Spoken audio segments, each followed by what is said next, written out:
Hi friends, welcome back to my channel. ಇವತ್ತು beans ಪಲ್ಯ ಮಾಡೋಣ. ತುಂಬ ಚೆನ್ನಾಗಿರ್ತದೆ. ಬನ್ನಿ ಯಾವ ರೀತಿ ಮಾಡೋದನ್ನ ನೋಡ್ಕೊಂಬರೋಣ. ತುಂಬ ಈಸಿಯಾಗಿ ಮಾಡ್ಕೊಬೋದು. ಈ ರೀತಿ ಮಾಡ್ಕೊಳ್ಳಿ, ತುಂಬ ಟೇಸ್ಟಿಯಾಗಿರ್ತದೆ. ಬೀನ್ಸ್ ಪಲ್ಯ ಮಾಡೋಣ. ಅದಕ್ಕೆ ಬೀನ್ಸ್ನ ಕಟ್ ಮಾಡ್ಕೊಂಡಿದ್ದೀವಿ. ಕೊತ್ತಂಬರಿ, ಕರಿಬೇವು, ಬೆಳ್ಳುಳ್ಳಿ ಶುಂಠಿ ಪೇಸ್ಟು, ಹಸಿಮೆಣಸಿನ್ಕಾಯಿ ಒಂದು 4, ಒಂದು ಈರುಳ್ಳಿ ಸಣ್ಣದಾಗಿ ಕಟ್ ಮಾಡ್ಕೊಂಡಿದ್ದೀವಿ.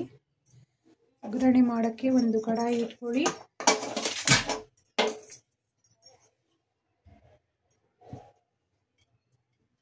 ಎಣ್ಣೆ ಹಾಕೊಬೇಕು. 1 ಸ್ಪೂನಷ್ಟು ಎಣ್ಣೆ ಹಾಕೊಳ್ಳಿ.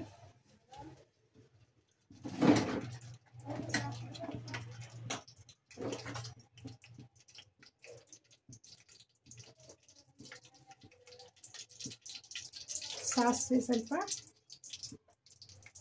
ಜೀರಿಗೆ ಸ್ವಲ್ಪ,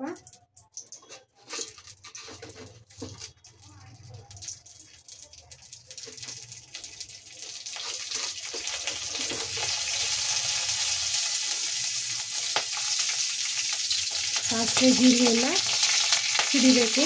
ಪಟ ಆದಮೇಲೆ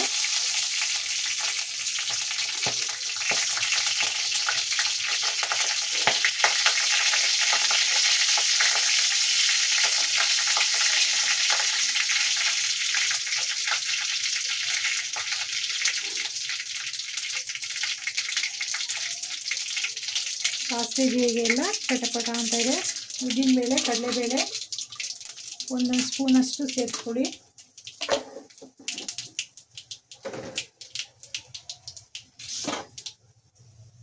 ಕರಿಬೇವು,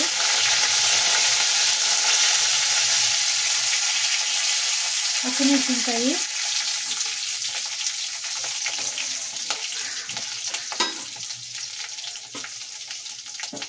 ಬೆಳ್ಳುಳ್ಳಿ ಶುಂಠಿ ಪೇಸ್ಟು,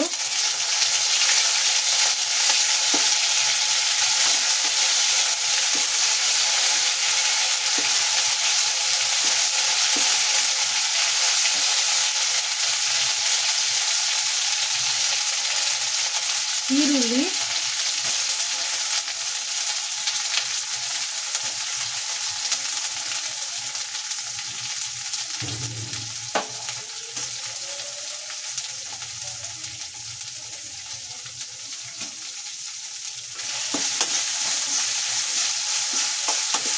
ಈರುಳ್ಳಿ ಎಲ್ಲ ಚೆನ್ನಾಗಿ ಫ್ರೈ ಮಾಡ್ಕೊಬೇಕು.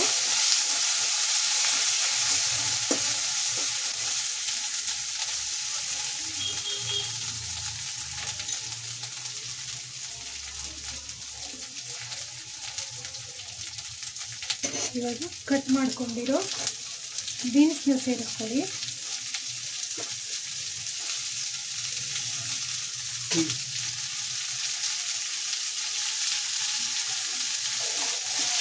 ಬೀನ್ಸ್ ಎಲ್ಲ ಚೆನ್ನಾಗಿ ಫ್ರೈ ಆಗಲಿ.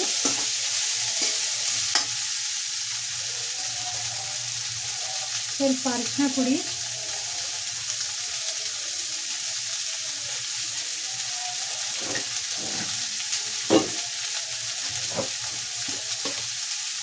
ರುಚಿಗೆ ತಕ್ಕಷ್ಟು ಉಪ್ಪು,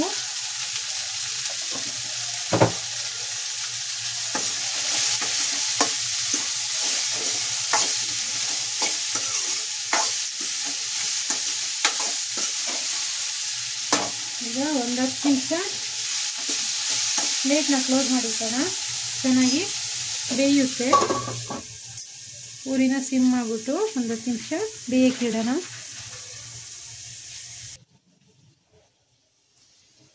ಈ ರೀತಿ 10 ನಿಮಿಷ ಆಗಿದೆ ನೋಡಿ. ಬೀನ್ಸ್ ಎಲ್ಲ ಚೆನ್ನಾಗಿ ಫ್ರೈ ಆಗಿದೆ, ಬೆಂದಿದೆ.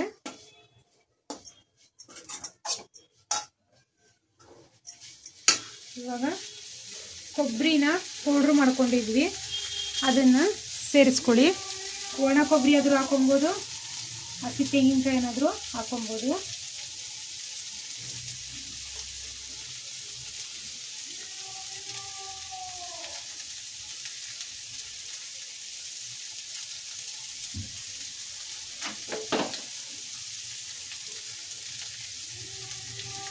ನೀವು ತಿಳ್ಕೊತೀರಾ ಇವರು ಕೊಬ್ಬರಿನ ಬಿಸಿ ಮಾಡಿಬಿಡ್ತಾರೆ ಅಂತ, ಒಗ್ಗರಣೆಲಿ ಹಾಕೊತಾರೆ ಅಂತ.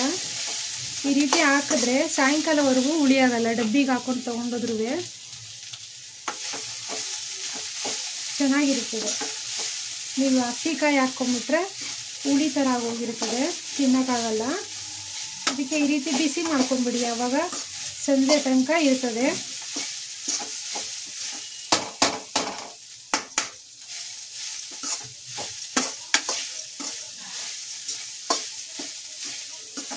ನೋಡಿ ಇವಾಗ ಈ ರೀತಿ ಬಿಸಿ ಮಾಡಿಬಿಟ್ಟಿದ್ದೀವಿ. ಜೊತೆಗೆ ಕೊತ್ತಂಬರಿನೂ ಸಹ ಸೇರಿಸ್ಕೊಳ್ಳಿ. ನೋಡಿ ಈ ರೀತಿ ಇವಾಗ ರೆಡಿಯಾಗಿದೆ. ಬೀನ್ಸ್ ಫ್ರೈ, ಬೀನ್ಸ್ ಪಲ್ಯ ರೆಡಿಯಾಗಿದೆ. ಬೀನ್ಸ್ ಪಲ್ಯ ಸವಿಯಲು ಸಿದ್ಧವಾಗಿದೆ. ನಮ್ಮ ಚಾನಲ್ನ ಸಬ್ಸ್ಕ್ರೈಬ್ ಮಾಡ್ಕೊಳ್ಳಿ. Thank you for watching this video.